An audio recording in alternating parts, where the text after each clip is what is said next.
Assalamualaikum warahmatullahi wabarakatuh. Kami dari kelompok 6 yang beranggotakan Angelina Utajulo, itu saya sendiri dengan NIM 8040 2004 29. Dan anggota kelompok saya yaitu Syamsyutara, Rahmat Dandi, dan Namira Jurana. Baiklah, kami dari kelompok 6 akan menjelaskan mengenai penjadwalan prosesor dengan menggunakan 5 algoritma, yaitu algoritma VCWS, PSJF, NPSJF, round robin dengan kuantum 2, dan juga yang terakhir adalah HPRN. Kembali ke soal, yaitu hitunglah average waiting time atau TR dan turnaround time atau TI dari kelima proses tersebut dengan menggunakan algoritma dengan kuantum 2, dan buatlah Gantt chart-nya. First come first serve atau VCWS, yaitu algoritma ini merupakan algoritma penjadwalan yang paling sederhana yang digunakan CPU. Dengan menggunakan algoritma ini, setiap proses yang berada pada status ready dimasukkan ke dalam FIFO queue atau antrian dengan prinsip first in first out sesuai dengan waktu kedatangannya. Proses yang tiba terlebih dahululah yang akan dieksekusi.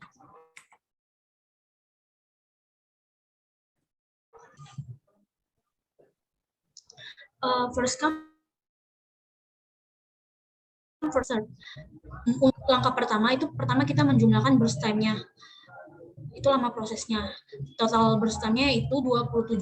Maka setelah itu kita membuat 27 kolom. Setelah itu proses akan mulai berjalan. Proses pertama akan dilakukan oleh P1 karena memiliki arrival time paling kecil itu 0. Arrival time itu 0. Lalu lama prosesnya itu 5. Maka ST-nya akan dimulai dari angka 0 dan berhenti di angka 5. Untuk RT, kita menggunakan rumus FT dikurang AT, yaitu 5 dikurang 0. Hasilnya adalah 5. Selanjutnya, proses kedua akan berjalan di P2, di mana P2 ini starting time-nya dimulai dari angka 5 dan berhenti di angka 8. Karena lama prosesnya sebanyak 3 ms dari angka 6, 1, 2, 3 dari 6, 7, 8. Untuk RT-nya kita gunakan rumus FT dikurang AT, yaitu 8 dikurang 1 hasilnya adalah 7. Selanjutnya proses selanjutnya akan berjalan di P6 karena P6 memiliki burst time arrival time 1. Starting time-nya akan dimulai dari angka 8 dan berhenti di angka 14. Untuk RT-nya yaitu FT dikurang AT. 14 dikurang 1 sama dengan 13. Begitu seterusnya sampai di proses ke-7. Itu untuk first come first serve nih, kita yang penting melihat arrival time terkecil. Setelah itu akan lanjut pencarian untuk TI atau TI, yaitu dengan rumus menjumlahkan semua total RT. Jadi RT-nya ini dari P1 sampai P7 dijumlahkan, maka totalnya adalah 104. Untuk TR-nya rumusnya adalah TI dibagi banyaknya proses. TI-nya kan tadi 104, banyaknya proses ada 7. Jadi 104 per 7 sama dengan 14,85. Baiklah, selanjutnya akan dijelaskan oleh teman saya, yaitu Syamsyutara. Pada saudara Syamsyutara, saya persilakan. Baiklah, saya akan menjelaskan tentang print type shortest job atau PSJF. PSJF disebut juga sebagai shortest remaining time var. PSJF merupakan penjadwalan dengan prioritas dengan preemsi. Prioritas didasarkan kepada pendeknya sisa proses. Makin pendek sisa proses, makin tinggi prioritasnya. Selanjutnya, dengan ketentuan ini, ketika tiba, proses terpendek di bagian belakang antrian tidak saja berpindah ke bagian depan antrian, melainkan juga melalui preemsi melonggarkan proses yang pada saat itu berada di dalam proses, jika ada. Pada PSJF, jika ada proses yang sedang dieksekusi oleh CPU dan terdapat proses di ready queue dengan burst time yang lebih kecil daripada proses yang sedang dieksekusi tersebut, maka proses yang sedang dieksekusi oleh CPU akan digantikan oleh proses yang berada di ready queue tersebut. Next. Dan digunakan dua langkah untuk melihat pelaksanaan penjaluan ini. Langkah pertama, setiap kali perhatikan saat proses tiba atau saat proses rampung. Langkah kedua, hitung lama sisa proses dari semua proses yang ada pada saat itu. Kalau ada sisa proses yang lebih pendek dari sisa proses pada proses yang sedang dikerjakan, maka atas dasar preempsi, proses yang sedang dikerjakan itu dikeluarkan dari prosesor. Dan sebagai gantinya, proses dengan sisa terpendek itulah yang dikerjakan oleh prosesor. Dengan PSJF TI, soalnya jumlah semua RT, 11 tambah 3 tambah 11 tambah 2 tambah 25 tambah 20 tambah 2 hasilnya 74. Dan TR sama dengan TI bagi banyaknya proses sama dengan 74 bagi 7 sama dengan 10,57. Dan selanjutnya akan dijelaskan oleh Namira Jurana.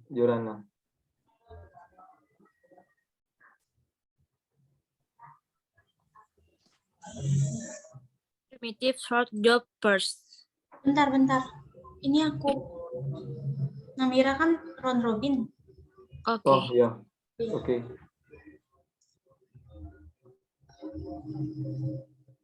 Ini siapa? Selanjutnya akan saya jelaskan kembali, yaitu NPSJF atau Non-Preemptive Shortest Job First.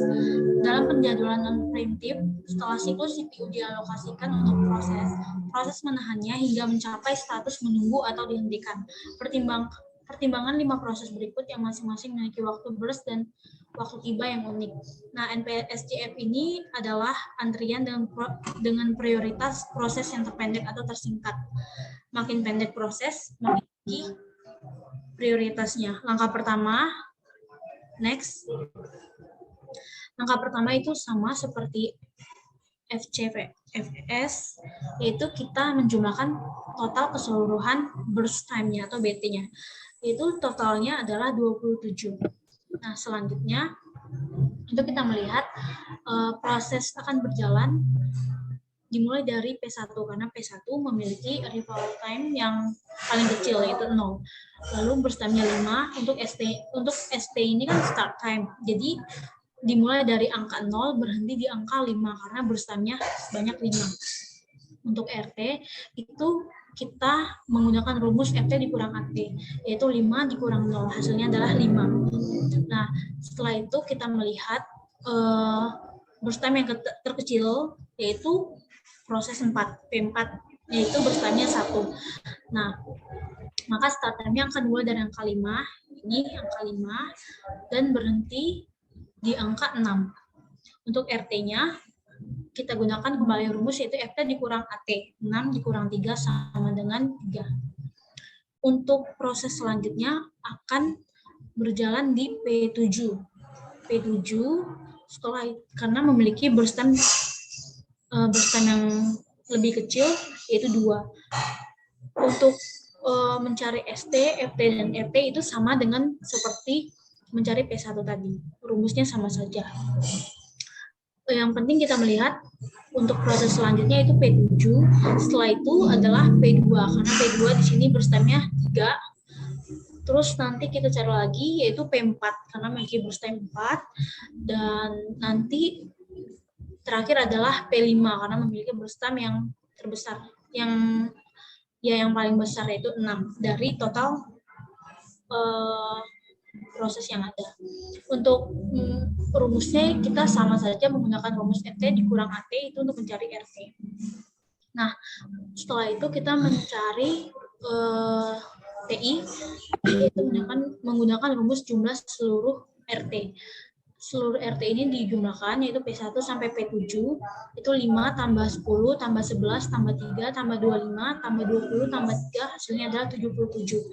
Nah, setelah itu TR atau turn around. Ini rumusnya adalah TI dibagi banyaknya proses. Tadi kan jumlah keseluruhan TI tadi 77. Lalu prosesnya ada 7. Jadi 77 dibagi 7 adalah hasilnya 11. Selanjutnya akan dijelaskan oleh saudari Namira.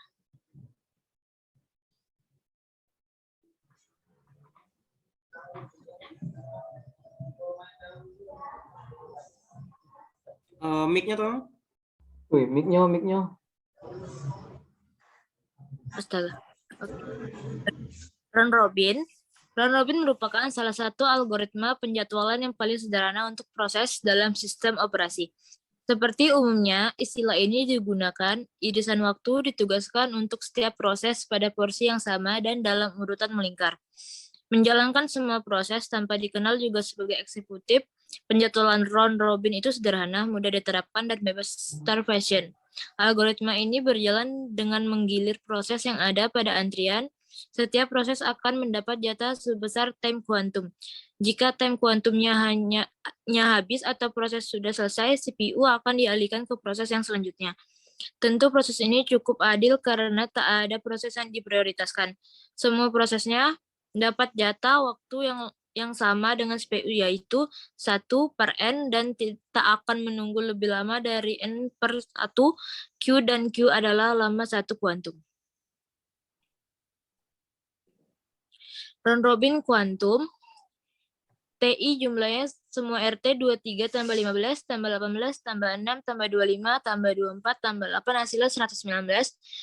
Dan TI dibagi banyaknya proses. Tadi kan hasilnya 19, yang RT bagi 7 sama dengan 17. Oke, terima kasih.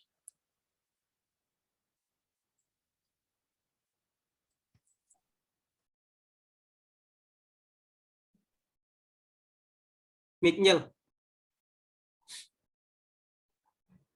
Baiklah, selanjutnya akan dijelaskan oleh Saudara Dandi. Kepada Saudara Dandi, saya persilakan. Baiklah, selanjutnya yaitu HPRN, Highest Penalty Ratio. Next adalah penjadwalan dengan prioritas, tetapi tanpa preempsi. Pada teknik HPRN, semakin tinggi rasio penalti suatu proses, maka semakin tinggi prioritasnya.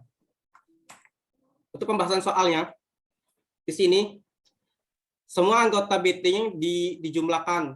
Hasilnya adalah 27. Terus kita bikin kolom sebanyak 27.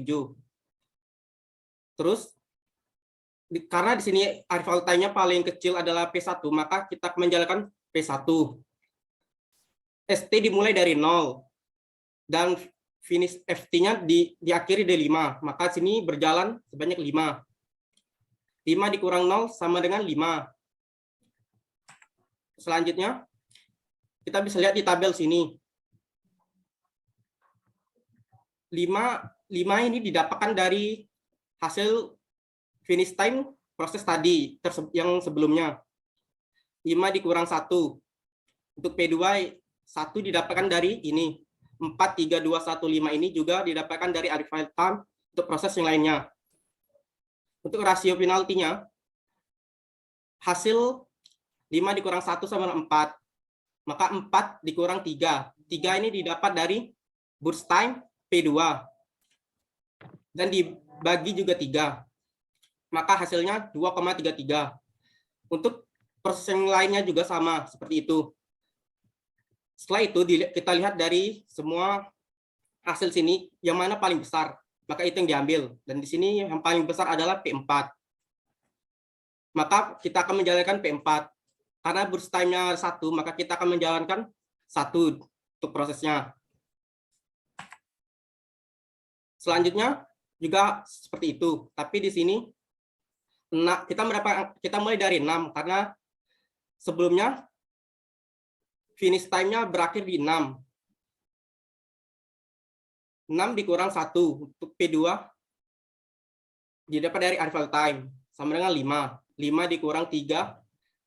3 ini didapat dari burst time dari P2 dan dibagi juga 3 dari burst time ini juga. Maka hasilnya 2,66.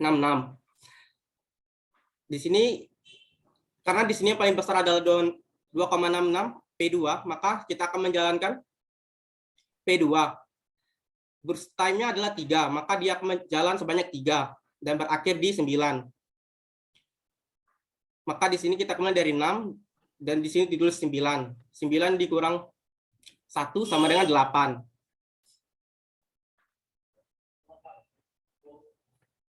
Untuk selanjutnya sama seperti itu terus sampai semuanya habis di sini. Semua berjalan terus. Karena semuanya di sini 15, kan prosesnya sudah berjalan di 15. 15 dikurang 2. Untuk P5 15 kurang 2, ini arrival time-nya ada 2, maka dikurang 15 kurang 2 sama dengan 13. 13 ditambah 6, didapat dari burst time dari P5, dibagi 6 juga sama dari burst time P5, hasilnya 3,16. Maka di sini hasilnya paling besar, maka akan dijalankan. Yang terbesar adalah P6, maka P6 akan berjalan sebanyak 6, karena burst time-nya ada 6, maka dia akan berakhir di angka 21. Karena prosesnya sudah habis, maka yang tersisa hanya P5, maka P5 akan berjalan. Karena burst time-nya ada 6, maka dia akan berjalan 6, dan berakhir di 27. Maka kita dapat hasilnya seperti ini. Untuk hasil ini sama saja dengan tadi yang saya jelaskan sebelumnya. Dan untuk mencari TI, jumlah semua RT, maka semua RT ini kita jumlahkan. 5 ditambah 8 ditambah 11 ditambah 3 ditambah 25 ditambah 20 ditambah 6 sama dengan 78. Dan TR-nya, hasil dari TI dibagi banyaknya proses. Prosesnya ada 7. Dan TI-nya ada 78. Maka 78 dibagi 7 sama dengan 11,14. Sekian itu dari saya. Mohon maaf jika kurang jelas. Terima kasih. Saya kembalikan ke moderator. Baiklah, sekian penjelasan mengenai penjadwalan prosesor dari kelompok kami. Lebih kurangnya kami mohon maaf. Jika terdapat kesalahan kata, baik kata maupun jawaban dari kami mohon maaf. Sebelumnya kami akhiri. Wassalamualaikum warahmatullahi wabarakatuh. Terima kasih. Warahmatullahi wabarakatuh.